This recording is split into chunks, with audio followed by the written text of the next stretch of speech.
This is the forum at which they have to answer questions, they have to give statements. There was a huge demonstration. The youth of the nation came out, not just in Delhi but all over, in cities all over. They were beaten, they were tear gas, they were shot with pellet guns. In Bihar, an AK-47 was used on them.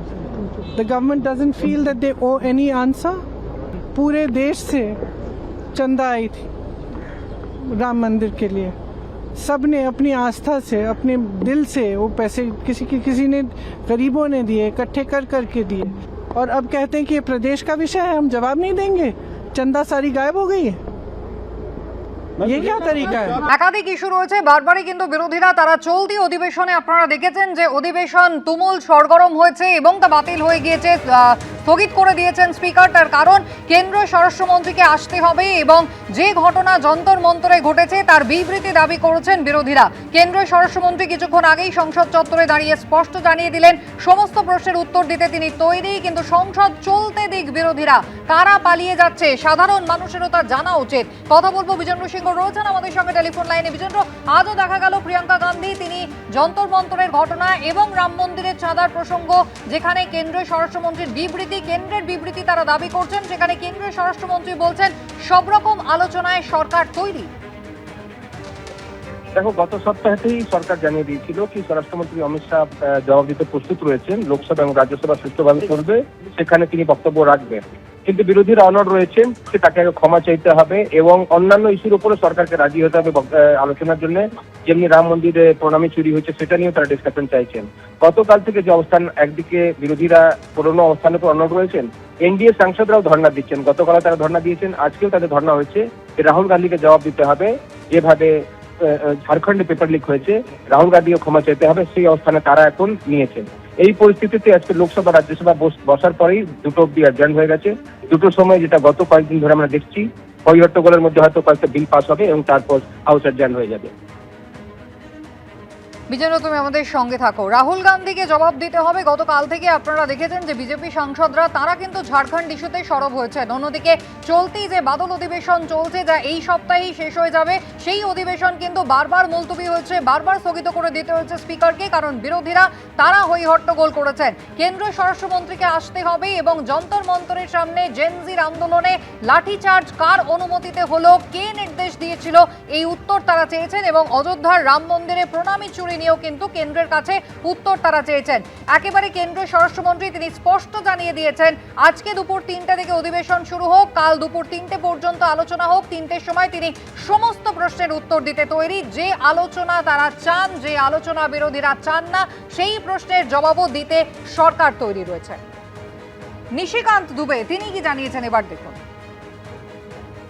मतलब दिल्ली का छात्र अलग है और झारखंड का, हम यदि पिछड़े क्षेत्र के हैं, यदि वो अमीर क्षेत्र के हैं, अमीर पार्टी के नेता है मल्लिकार्जुन खड़गे साहब, तो उनको झारखंड का पिछड़ापन नहीं दिखाई देता है, गरीबी नहीं दिखाई देता है। कि जिस तरह से झारखंड के बच्चे रोड पर हैं, सड़कों पर हैं, और जिस तरह से रांची का डीसी, एसपी, वहां के डीजीपी, वहां के चीफ सेक्रेटरी जिस तरह से व्यवहार कर रहे हैं, इसका निरंकुश तो मैंने तानाशाह कभी देखा ही नहीं।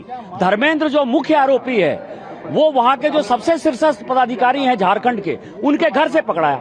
सीबीआई जांच क्यों नहीं देना चाहते हैं? क्योंकि धर्मेंद्र जो पकड़ाया है वो वहां के शीर्षस्थ अधिकारी के घर से पकड़ाया है, उनका कंप्यूटर ऑपरेटर है। उनको पता है कि यदि जांच बढ़ेगी तो ये जांच हेमंत सोरेन से लेके वहां के मुख्य सचिव तक जाएगी, इसलिए ये सारी समस्याएं चल रही हैं। और उनको जो है माफी भी मांगनी चाहिए, सरकार से समर्थन वापस लेना चाहिए और उनको ये दिखाना चाहिए कि वो छात्र हितों के साथ हैं। ছাত্রদের সঙ্গে আছেন কংগ্রেসের, এটাই কিন্তু দেখানো উচিত। দিল্লির ছাত্র আর ঝাড়খণ্ডের ছাত্র কি আলাদা?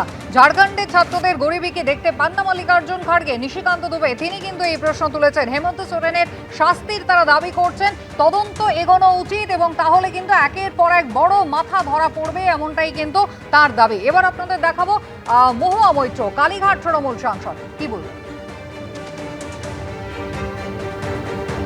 जो 20 जुलाई जो घटना घटी, पार्लियामेंट से 1 किलोमीटर भी नहीं, वहाँ पे जैसे अनाम नॉन वायलेंट प्रोटेस्टर्स के ऊपर दिल्ली पुलिस और सीआरपीएफ रैफ जैसे वायलेंस यूज किया। अमित शाह अब 2 हफ्ते से ज्यादा पार्लियामेंट से भाग रहे, मुंह छिपा के अमित शाह और मोदी जी पार्लियामेंट से भाग रहे। गोली पलट गोली और वायलेंस के निर्देश आपने दिया था, हाँ कि नहीं? और अगर आपने नहीं दिया तो आपके मंत्रालय में कौन दिया? जिस राम मंदिर का गैजेट नोटिफिकेशन एमएचए ने खुद किया, आज वही राम मंदिर में चढ़ावा चोरी हुआ, करोड़ों का पैसा, करोड़ों 100 करोड़ से भी ज्यादा पैसा, लोगों का लूट, लोगों का। आप कहते हो आप हिंदुओं की सरकार हो, आप हिंदू के लिए काम करते हो। ये हिंदू ही गए थे जो वहाँ पे हिंदू का भक्ति है, जो वहाँ पे देखे चढ़ावा भगवान राम को देते हैं। ये राम मंदिर का जो डिबेट है, जो सबसे बड़ा अभी टॉपिक है, आप उस पर चर्चा नहीं करो। বিরোধীরা কিন্তু এখনো নিজেদের দাবিতে একেবারেই অনড় রয়েছেন। তারা বলছেন কেন্দ্রীয় স্বরাষ্ট্রমন্ত্রী তাকে বিবৃতি দিতে হবে। যন্তর মন্তরে জেনজির আন্দোলনে কার নির্দেশে লাঠি চললো, কার নির্দেশে AK-47 পেলেট গান চললো, সেই বিবৃতি কিন্তু স্পষ্ট করে দিতে হবে। এবং বিরোধীরা তারা বারবারই দাবি করছেন যে তারা কিন্তু কোনোভাবেই নিজেদেরই অবস্থান থেকে সরতে রাজি নন। এই প্রসঙ্গে কেন্দ্রীয় স্বরাষ্ট্রমন্ত্রী অমিত শাহ স্পষ্টই সময় বেঁধে দিলেন।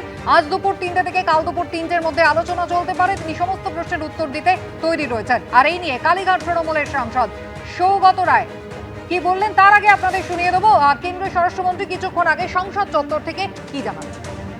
देखिए, सबसे पहले तो लापता, भाग गए, इस प्रकार की भाषा भारत की सार्वजनिक जीवन में और संसदीय जीवन में अभी अभी सुनाई पड़ती है। जब से संसद सत्र शुरू हुआ तब से लगातार मैं संसद में आता हूं, मेरी चैम्बर में बैठा हूं। चूंकि संसद भवन के अंदर विपक्ष संसद को चलने ही नहीं दे रहा है, दोनों गृहों में, तो कोई जाकर क्या करेगा? जहां तक चर्चा का सवाल है, सरकार की ओर से किरण रिजिजू जी ने, जो हमारे पार्लियामेंट्री अफेयर्स मिनिस्टर है, उन्होंने बहुत स्पष्ट कर दिया कि जो नीट आंदोलन के छात्र प्रदर्शन पर सभी प्रकार की चर्चा करने के लिए सरकार तैयार है और चर्चा के लिए समय सुनिश्चित किया जाए और विपक्ष तैयार हो जाए। पहले तो ये यही मांग कर रहे थे, हमने हाँ बोल दिया। मेरी ओर से भी मैंने कह दिया है कि मैं किसी भी सवाल का जवाब देने के लिए संसद में तैयार हूं, मगर वो चर्चा ही नहीं होने देना चाहते। अब जनता तय करे कौन भाग रहा है। आज 3 बजे तक स्पीकर साहब को वो पत्र दे दे, 3 बजे से लेकर कल 3 बजे तक सभी प्रकार की चर्चा के लिए हम तैयार हैं। मैं सदन में ही बैठूंगा, सबको सुनूंगा और सब चीजों का जवाब दूंगा। सरकार के पास छुपाने के लिए कुछ नहीं है, वो भी चर्चा करूंगा। एबीपी आनंद एगिए थाके एगिए राखे।